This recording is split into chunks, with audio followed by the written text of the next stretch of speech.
Well, welcome back to Capitol Hill.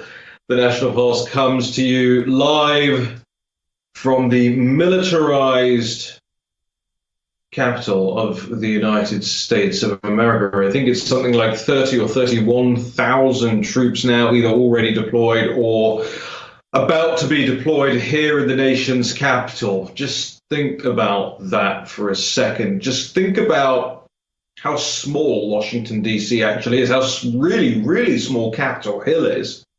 It's a couple of residential neighborhoods and then a big legislative building. That's all it is. And you have tens of thousands of troops. Let me tell you something. They are everywhere, as are police, the Washington police, the Capitol Hill police. You've got police coming in from other parts of the DMV, as they call it. It's a siege, effectively. It's a siege by the state on the public around here. I was walking around this morning and was stopped several times. Stop. Where are you going? Can I help you? No is the answer. You can help me by letting me live my life, letting me be a free human being that pays taxes and rent and lives here in the United States of America. It's why so many people do live here and choose not to live in other parts of the world. That word that we don't hear very much about lately, freedom. There's so much going on right now, and it's so much to pass, and it's intentional. It's designed that way, I hope you understand, to demoralize you, to stress you out. Even if you're on the other side of the country, it's not pleasant to see scenes like this of your nation's capital. And there's no elephant in the room here. We all know what happened on January the 6th. We all know that there was a lot of different groups in attendance that day, and we all know the timeline of events now. The timeline being that it is simply not possible for people who attended the president's speech at the Ellipse to have been at the break-in, when the break-in occurred at the Capitol building. And yet, 30, if you listen to me, you can hear the sirens in the background, 30,000 troops. And this isn't to say anything about the troops themselves. These are people who put themselves in harm's way when the politicians tell them that it's time.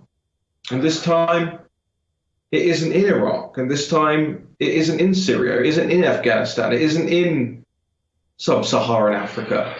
It is specifically here in the nation's capital. And you can hear it. And I keep getting, the sounds you hear in here, we're coming to you live from Capitol Hill. The sounds you hear and the sounds my phone keeps making are alerts.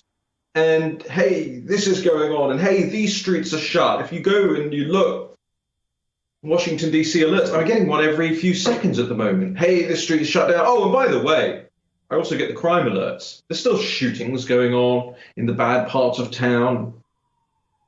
You think about if they bothered to actually deploy the police to places that needed it.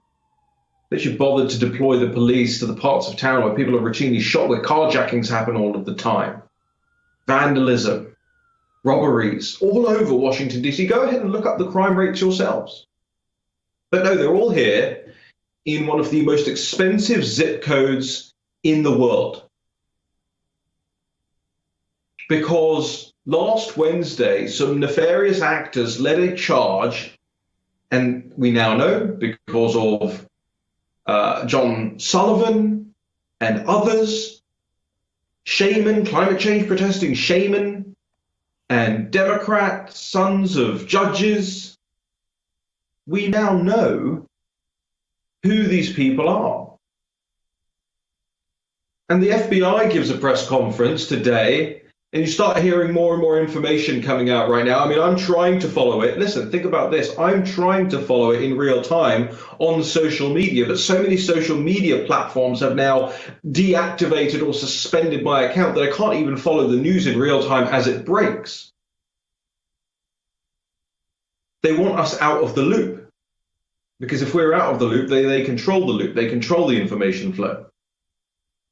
And we keep getting told, hey, now what's the latest? Oh, well, we're preparing for an onslaught from certain groups, Proud Boys, etc., on Inauguration Day. We're going to bring Jack Posobiec in a minute to talk about that with us. But this is pure, unadulterated fear-mongering. And it's all designed to remind you who's in control. Because it's not you, and it's not me. The state has used a pandemic that was gifted to us by the Chinese Communist Party. The state has used an operation by anti-everything people on Capitol Hill last Wednesday to establish full control. Now, what does it matter? What does it matter if you're watching this from Utah or Washington State or Iowa or Ohio or Florida or just anywhere that isn't anywhere near here? What does it matter? Because this is where it starts. You're the boiling frog. If I take it and everyone else around here takes it and everybody just acquiesces to a police state, that becomes the norm everywhere possible. We're going to go to a quick break now. When we come back, Jack Posobiec will join us, senior reporter at One American News. We've got lots to talk about today. And then remember also we have a special 5 p.m. War Room show. Stick around for that. Also, David Brody's In Between. We'll be back in just a second.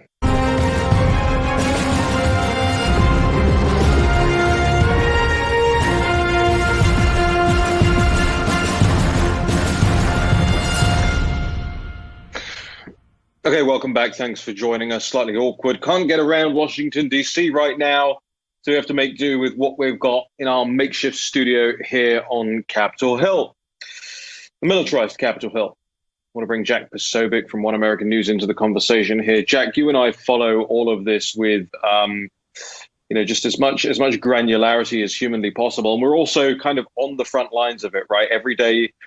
You're looking for parking spaces on Capitol Hill that you can't find to get to work, to get to your studios. But I mean, seriously speaking, this is very odd what's going on here. You keep seeing me do this, by the way, to the audience, because outside of my windows here, right here, I mean, I don't know if you've seen the Simpsons episode where there's that Flowers by Irene truck outside the thing. There are these 3 trucks now parked here with logos that you'd never seen before. One is pet services, the other is energy services.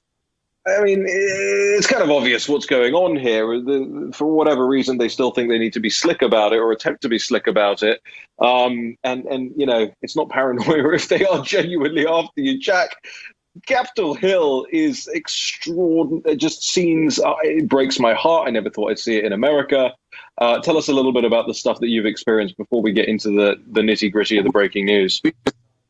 What we've just done at our studios is we're now instituting essential worker letters and IDs, making sure going through that everybody has one, as well as an essential worker letter. So because where we are and where our studio is, we're just across the street from Capitol Hill. And because we're so close to the heart of this, there are now 3 to 4 physical layers of security that I filmed this earlier today, just walking down the street with the live stream on Twitter, that I have to go through. With every single one of them has armed either military or police. You're also now seeing a lot more private security that are out on the streets, sort of roaming around. I can't even imagine what the C2 structure is, that's command and control structure, what type of communications are actually going on between all of these disparate groups that are now operating here in the district. And then you saw this press conference or a call really that was held with DOJ earlier today. And they couldn't even come out and state that there were any specific plots that they were tracking for Washington, D.C. You know, they're going after people for incendiary rhetoric on Facebook, social media. Okay, I get that. That's not what we're talking about. We're talking about where is the plot that all of this is being done to prepare for. And then what they said was, well, we're preparing as if the Boogaloos or some right-wing terrorists are coming to Washington, D.C. Now, of course, Boogaloos are anarchists. They're not right-wing terrorists at all. Right-wing stands for law and order. But the fact that they're basically saying it's pretextual. It is a pretextual deployment that they're deploying. And by the way, I'm perfectly fine with keeping the Capitol safe, right? We want the Capitol to be safe. I want Joe Biden to be safe. I want Nancy Pelosi to be safe. I want everyone to be safe, right? Nobody has ever said anything beyond that. But what they're doing is a show of force. What they're doing is power projection, show of force, so that everybody at home can see who's in charge, who's in command. And if you turn on CNN right now, you're hearing the phrase that you were hearing suddenly out of not even a phrase, right? It's just actually a term that you're hearing suddenly on everyone's lips on CNN is 9/11. They are saying 9/11 over and over again as a form of, I would really call it gaslighting, because there is nothing that you can, first of all, there's nothing you can compare to 9/11 period, because it's 9/11, right? It's the only thing. It's like World War II. You can't compare anything to World War II because it was World War II. The idea that you would take this situation and try to elevate it to that level, and it's absolutely shocking for their viewers, and it amounts to no more than fear mongering. There are people now here in the Washington, D.C. area that are afraid to leave their homes. They're canceling appointments in the suburbs. They're not going out. First, they thought that COVID was floating through the air and was going to kill them. Now they're thinking that there are terrorists, cells hiding behind every shadow out at these things. I get texts from people that I know that are on the left side of the aisle asking me if it's safe for me to be in Washington, D.C. I said, it's as safe as it always is. Why didn't you send me a text in June when people were smashing out windows and there were actual mobs throughout the city burning things down? Yeah, no, that's exactly right. And I didn't know that there was private security that you've seen out here, Jack. That adds another element to all of this, because, as you say, what's the command control of this thing? And, for the interest of the public, the general public, what's the transparency around all of that and all of the operations taking place here? And Jack, what does it say about the practical security implications, either prior to last week or in the future, that they now believe they need a ring of steel, or rather, as you said, recurring concentric circles of steel around the Capitol building? Like, what we're seeing now is a complete ratcheting up of the security structure, the security restrictions around the Capitol. When they say they're responding to this the way they responded to 9/11, they're talking about the security concerns. Think of how we all talk about air travel prior to 9/11 and what it was like, the ease that you were able to get through security and get onto an airplane compared to how it is now. You have to go and get the TSA pre-check just to prove it's guilt before proven innocent, right? So you have to prove to them that you're not a criminal. They check you before you even go on, right? I've got this pre-check. My family's got pre-check. But now that is what I'm a foreign national, so I can't have that. So I'm looking forward to my friskings in the street the way I get my friskings at the airport. Right. I forgot I was talking to a dirty foreigner. I'm just kidding. Jack, we've got to go to a quick break here, but I want to leave you with a thought in the break. Just hang over the break with us. That comes from one of our members in our live chat. It says the military coronation comes free with every Dominion election. That made me chuckle a little bit. All right, we've got to laugh. Otherwise, all we're going to do is cry. There's plenty, however. I wouldn't say good news, but news that is actually real and helps us put two and two together. We'll get into more of that with all the John Sullivan stuff and beyond with Jack Posobiec when we return. In the meantime, if you want to be part of that private chat, by the way, you can go to thenationalpulse.com/support. Very simple, $5 will get you in to our live chat. All right, we'll talk to you in just a second.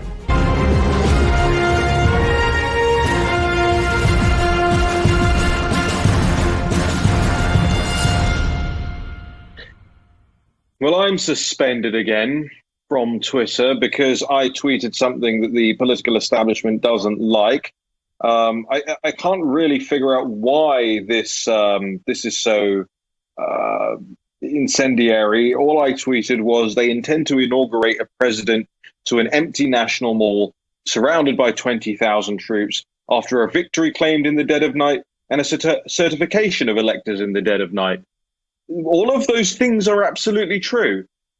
It is not in my nature. It is not even really particularly in my gift to lie.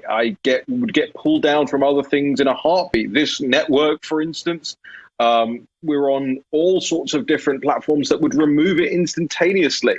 But Twitter has decided that that's not true. Let me read it to you again.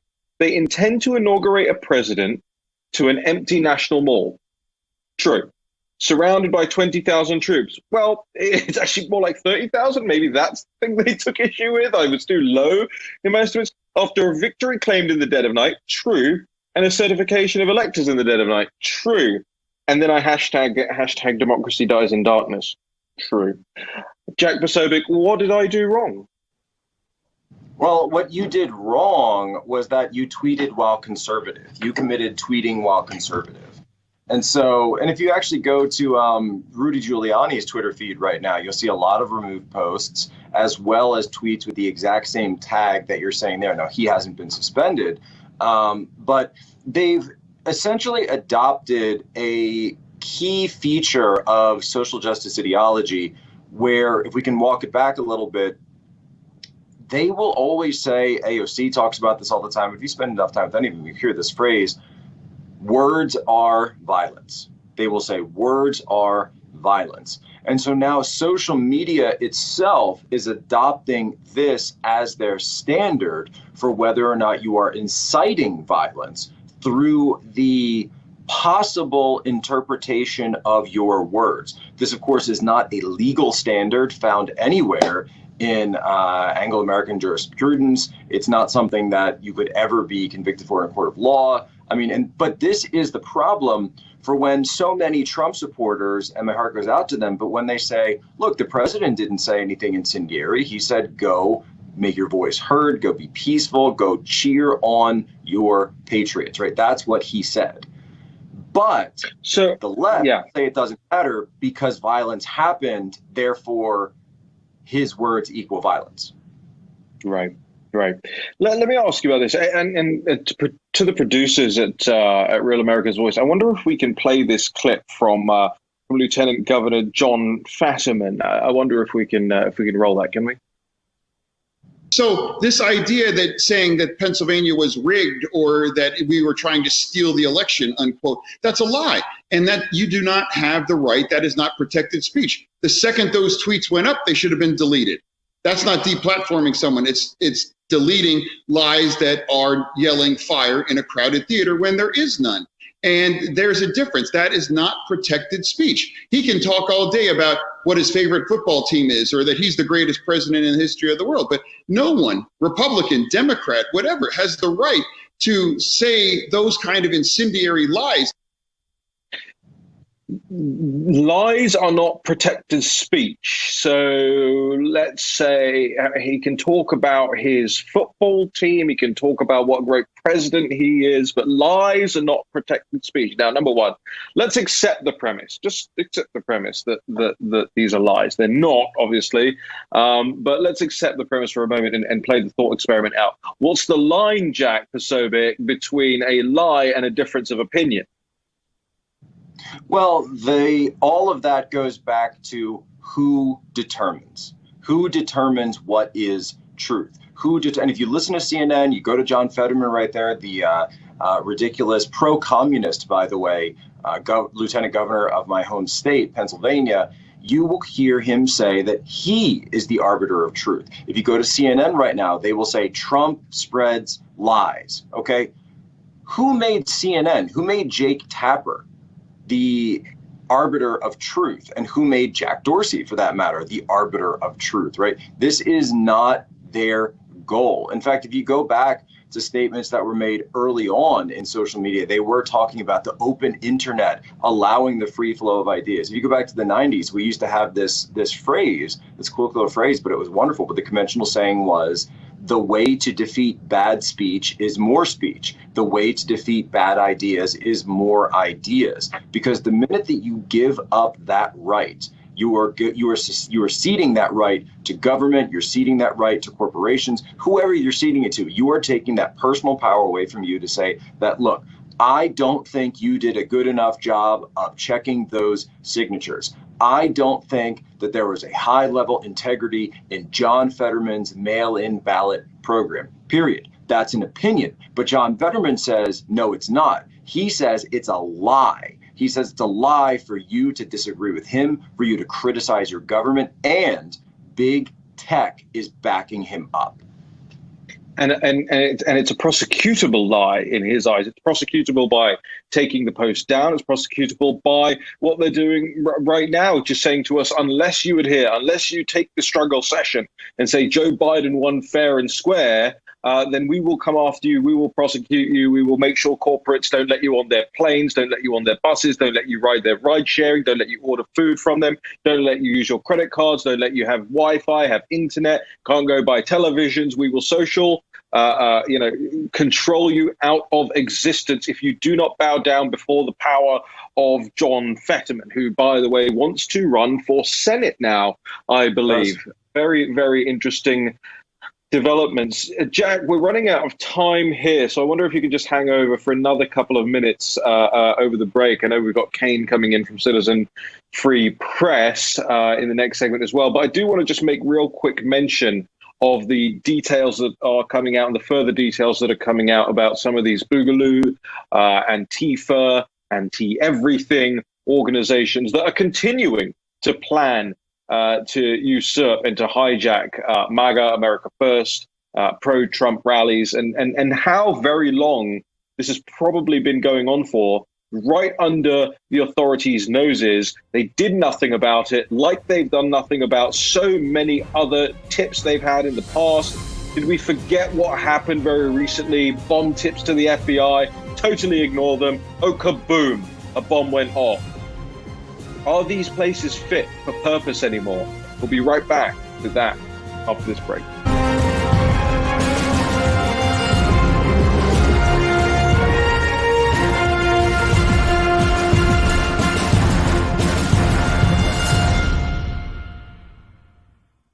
Well, the FBI and the DOJ, they're saying they're planning as if Boogaloo, who I've been banging on about now for weeks and weeks, Boogaloo and the Proud Boys are going to descend en masse to Washington, D.C. They don't say that they have any evidence that that's going to happen. They say they are planning as if.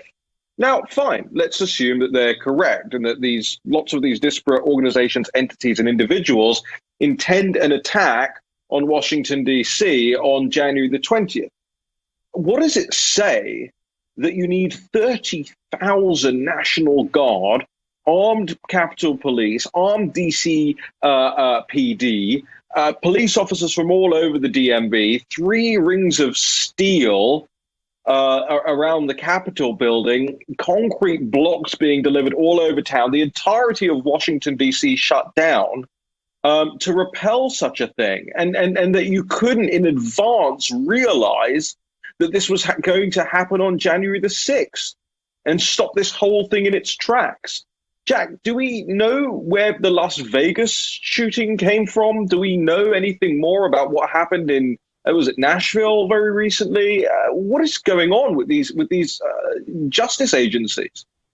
Look, if they have indications of a Boogaloo attack or a Proud Boy attack or whoever it is, then I would urge those joint terrorism task forces, as I've been saying for half a year now, to go out and make the arrests now. Go out and disrupt them, make the arrests. If you have evidence that someone is planning an attack on the Capitol, don't wait. Why would you wait? Why would you wait at all? Go out and arrest them. I know that in some cases they said they were paying visits to people to dissuade them from going to the January 6th event, and that many of them actually didn't show up. That's great. There may be some others that you can go after. And if there's actually evidence, then go ahead, arrest them.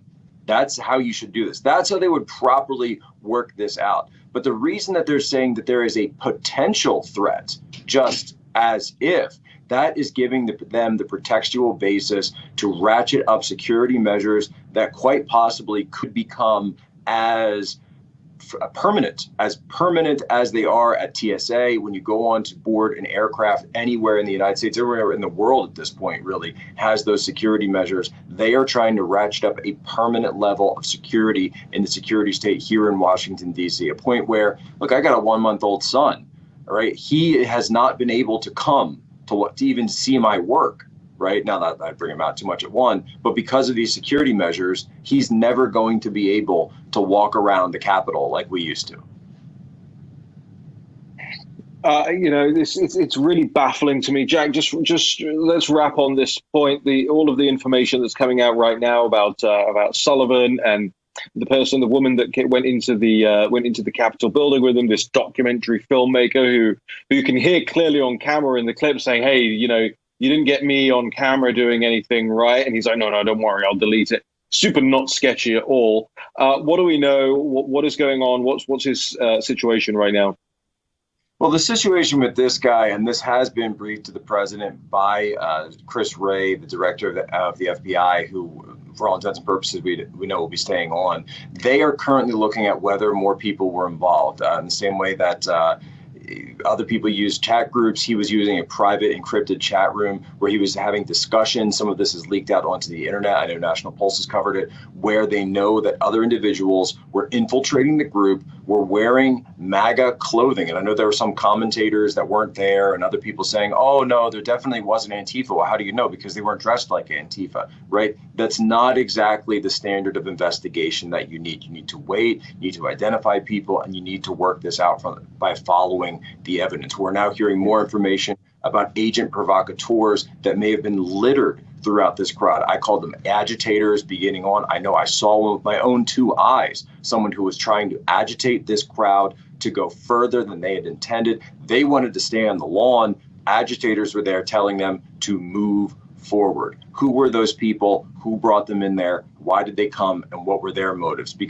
And people say, well, hold on, weren't there some Trump supporters who went in? Yes, of course. But the role of an agitator and an agent provocateur is to get exactly the kind of reaction that they got on January 6th. And that's why that needs to be the focus of investigation. All right, Jack, thanks for joining us here. I know you're going to be joining us for the War Room as well in just over an hour's time, so I'll let you get your lunges in for that. We'll see you in about 90 minutes. Talk to you later. Thanks, Jack. That's Jack Posobiec, One American News. I want to bring Kane in now from citizenfreepress.com. Yes, despite the fact that Kane is getting more web traffic than ever before, and the servers are under immense strain, Citizen Free Press is back up and running. Kane, welcome back to the show. Glad to be here. That was really interesting reporting. I'll let listeners know, you and I spoke on the phone a couple of hours ago, and you were just amazed. I'll add a little color to my end of the conversation. I lived in the Capitol Hill area, or just north of it in Northwest DC, when I worked for CNN. Obviously, it's changed a lot, but there was, what you described to me was essentially dystopian. And hilarious that the CIA and other three-letter organizations are utilizing pet services and carpet cleaning and energy companies that don't serve in the Washington, D.C. area. So it does sound like it's quite a battle zone there. But I want to dovetail a little bit on what you and Jack were just talking about with the agent provocateurs. We've been covering this story ever since it broke when Sullivan, or Jaden X, was arrested yesterday. He has an extensive social media history, as you touched upon. So there's a Discord chat where they talk about preparing for this rally and that they're going to dress up like Trump supporters and try to sabotage. But there's another fantastic video, and I haven't posted it yet, and it's with a Japanese photojournalist in her mid-20s, and she was there with the crowd. She provided now. And I'm going to post that a little bit later. But she said that she was sort of noticing how how Sullivan was working with another provocateur who then went to a backpack, changed his clothes immediately after the police arrived, and then how they were also fomenting the false rumor to Trump supporters that that Air Force agent Ashley Babbitt was dead. And this, according to the Japanese photojournalist, they were making this claim immediately with paramedics right there. Kane, give us a second. We'll have to go to a quick commercial break, but I want to follow this train of thought because there's so much interesting information coming out. And guess what? It's not coming from the alphabet agencies. It's coming from people going through themselves and finding this information out. Citizen Reporter, citizenfreepress.com, pay in return. That's in just a moment.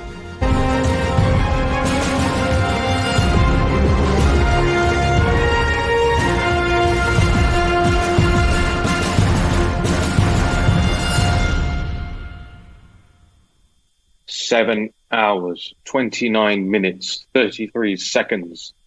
I think that's Donnie Darko, right, where they keep counting down. That is the time until I am allowed back on Twitter today. Here's a couple of things I wanted to just mention to the audience before I brought Kane back into the conversation here. Firstly, I noticed that they took my account down, suspended it for saying factual things, read those out to you just a moment ago. Secondly, I noticed that it's happening on the days that all of the declassifications are occurring. And I know Citizen Free Press is going to be getting loads of links up to all the declassified information as it comes out. In fact, the Committee on the Judiciary has just popped, I think, 11 transcripts of interviews conducted during the Senate Judiciary Committee's inquiry into the origins and aftermath of the Crossfire Hurricane investigation. I believe that went up just a few moments ago, and there appears to be a bunch of transcripts in there that, guess what?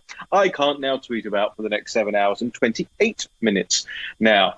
And then also I noticed it occurs on the same time frame that we are exposing the agent provocateurs and the people who are trying to cause discord and push Donald Trump supporters inside the Capitol building last week. Now, again, I'll say this, and I've said it since the day. There is no kind of excusing the types of people that went in intentionally to cause havoc and destruction and threats and vandalism and violence and so on and so forth. But at the same time, anybody with one eye, two eyes, a sense of hearing, probably even a sense of smell could figure out that there were multiple different groups in there. How do we know that? Because different people were behaving differently in different parts of the building. You know, in one part of the building, they were smashing things and screaming, and the beardy weirdies were saying, hey, come in, we're going to let you in this door, and et cetera, et cetera. Then in another part of the building, they're filing quietly around, looking in a line with a rope line, either side of them, not a typical riot, a very polite riot. They're doing that. They're looking around, a lovely ceiling, like this, right? So there's various different groups doing various different things. And of course, the majority of people were nowhere near either of those things or any of those things going on inside the Capitol. They were either on the Capitol grounds or way beyond down Pennsylvania and Constitution Avenues, which is anybody who followed my periscopes that day could see. So we know by our own eyes, and this is what Big Brother does, right? It tells you not to trust your own lying eyes, right? You can't tell the difference. You don't know the truth. You can't handle the truth. The truth is they're all domestic terrorists. That's what we're told. And Jack Posobiec was absolutely right. Now, today, it's 9/11, 9/11, 9/11. Pelosi wants a 9/11 commission report on what happened at the Capitol last week. The 9/11 commission report redacted all the key information that the public should have been able to know immediately after publication of that, probably even before, given how long it was delayed, right? And how much money was spent doing it. Same thing with all the reports into the Afghanistan war, Warren Commission, all of this stuff. Redact the key information. The public doesn't know anything. What's the point in them at all? Oh, right, because you wanted to get on TV and say 9/11, because guess what? People are scared of that. And it puts fear into them. And it makes them want to support the state. What Pelosi's looking at, she gets a piece of paper. She goes, "Oh, look how popular we were after 9/11." In fact, just before I bring Kane back into the conversation, I've just reminded myself of something. Let me go back to my story, and I'm doing it live right here on the site yesterday.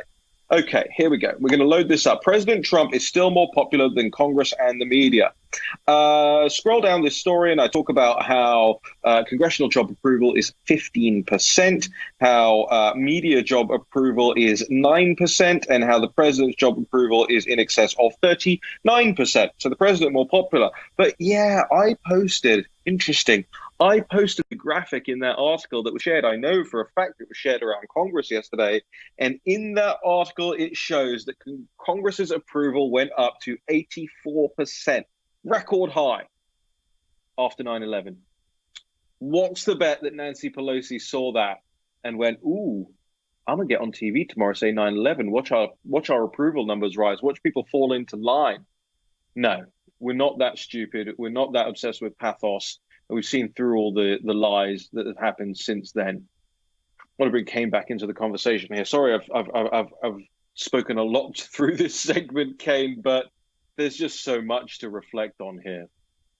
Yeah, the news is breaking nonstop, and I'll jump quickly back to that story just to be able to wrap that up. So it's a Japanese photojournalist who was with Sullivan or Jayden X at the scene where Ashley Babbitt was shot. And she describes the interaction between Jayden X, Sullivan, and another one of his beardy weirdies, as you call him. And then she noticed that that guy went and changed clothes immediately after the shooting so that he would not be detected by Capitol Police. And the other point that she made that was really, really interesting was this. She said as soon as Ashley Babbitt was shot, that Sullivan went around telling everyone, going to different groups of Trump supporters and saying, a Trump supporter's dead. She's dead. He was immediately making the claim that Ashley was dead. And the photojournalist said, this is when there are police working on her neck. Right at that point, I think there were EMTs who were immediately upon her. There was no way he could have thought that she would be dead, that she seemed like it was as though he was egging on the shooting. And then when it occurred, he wanted to go then spread the word that the Trump supporter had died in order to fire up the crowd even more, leading to more damage. And then quickly, another thing in that video that came up last night with the sort of CNN, NPR contract photojournalist that he was working with, Jade, it came up that, it came up that he made the point. I'm starting having a little bit of a brain thing here, so I'm going to switch actually. No, go ahead. So look, we got to go to a quick break now anyway. Okay, so let's just gather our thoughts. There's so many moving pieces right here, right now. Nobody blames you. I get lost in the detail as well. Get lost in the timelines and which event took place where and when and who was part of it. So many new names that we're coming across every few minutes right now. But what we do know is this. And the latest breaking information, it says that they say there was no credible plot to kidnap or assassinate members of the U.S. Congress. That is the latest information that we're getting. Let's go to a quick break now. We'll come back with Kane, get through some of the details. Stick around. Stay tuned.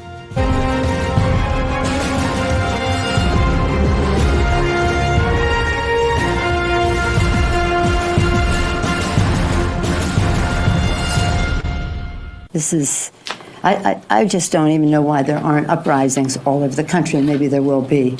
It's bringing people together, community with unity.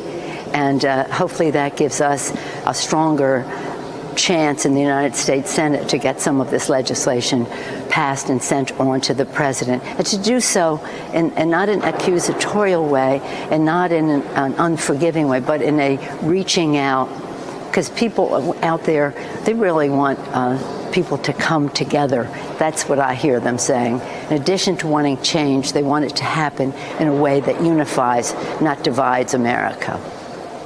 It's heartwarming to see so many people turn out peacefully. And again, the inflection point, this pivotal point, this moment where people see real opportunity. People turn out when they have hope that their presence can make a difference and that their voices will be heard. I know that everyone here will soon be marching over to the Capitol building to peacefully and patriotically make your voices heard. Today we will see whether Republicans stand strong for integrity of our elections.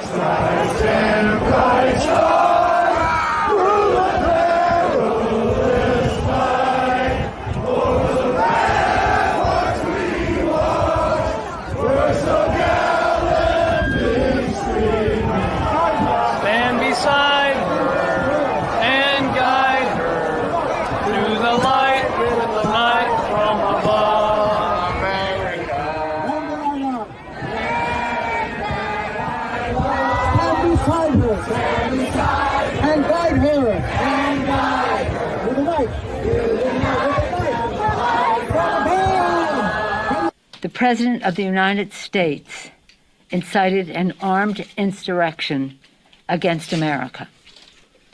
The gleeful desecration of the U.S. Capitol, which is the temple of our American democracy, and the violence targeting Congress are horrors that will forever stain our nation's history. Well, I don't know where the video originally came from. Obviously, thanks to our producers for pulling that up. But I think that really cuts to the chase. And I'm not saying that. And I think it's from the. I've just got in my ear. It's from the Donald.win. Our friends at the Donald.win. Look, I'm not saying that there weren't President Trump supporters inside the Capitol building. I'm not even saying that some of them didn't get tempted into doing things that are obviously wrong to do. But look at the difference between when Democrats get up there and say, come together, and from Kenosha, where, by the way, Jacob Blake has, in the last few hours I've seen this story, Jacob Blake has, and we got it up at the nationalpulse.com. We've got a lot of things up at the nationalpulse.com. Check it out sometime. Jacob Blake says he was actually holding a knife, despite all of the media saying that Jacob Blake never had a knife. So from Kenosha all to Portland and everything, when the Democrats do it, burn the cities down, well, that's mostly peaceful protest for legitimate racial grievances. But, gosh, look at the aftermath of what happened last week, and not just the aftermath, but the aftermath of the aftermath. Oh, by the way, there goes the FBI. I'm going to go back now to Kane from CitizenFreePress.com. Kane, you're going to need to change the name of the site at some point, because we're not free right now. The nation isn't free right now. And I don't know where we go from here, but I'm just fighting one day at a time, one battle at a time. So in the last couple of minutes that we have with you here, just tell us what's going on with you guys. How do you keep the website up? I know it's under strain every single day, and tell us about the stories you're focused on right now.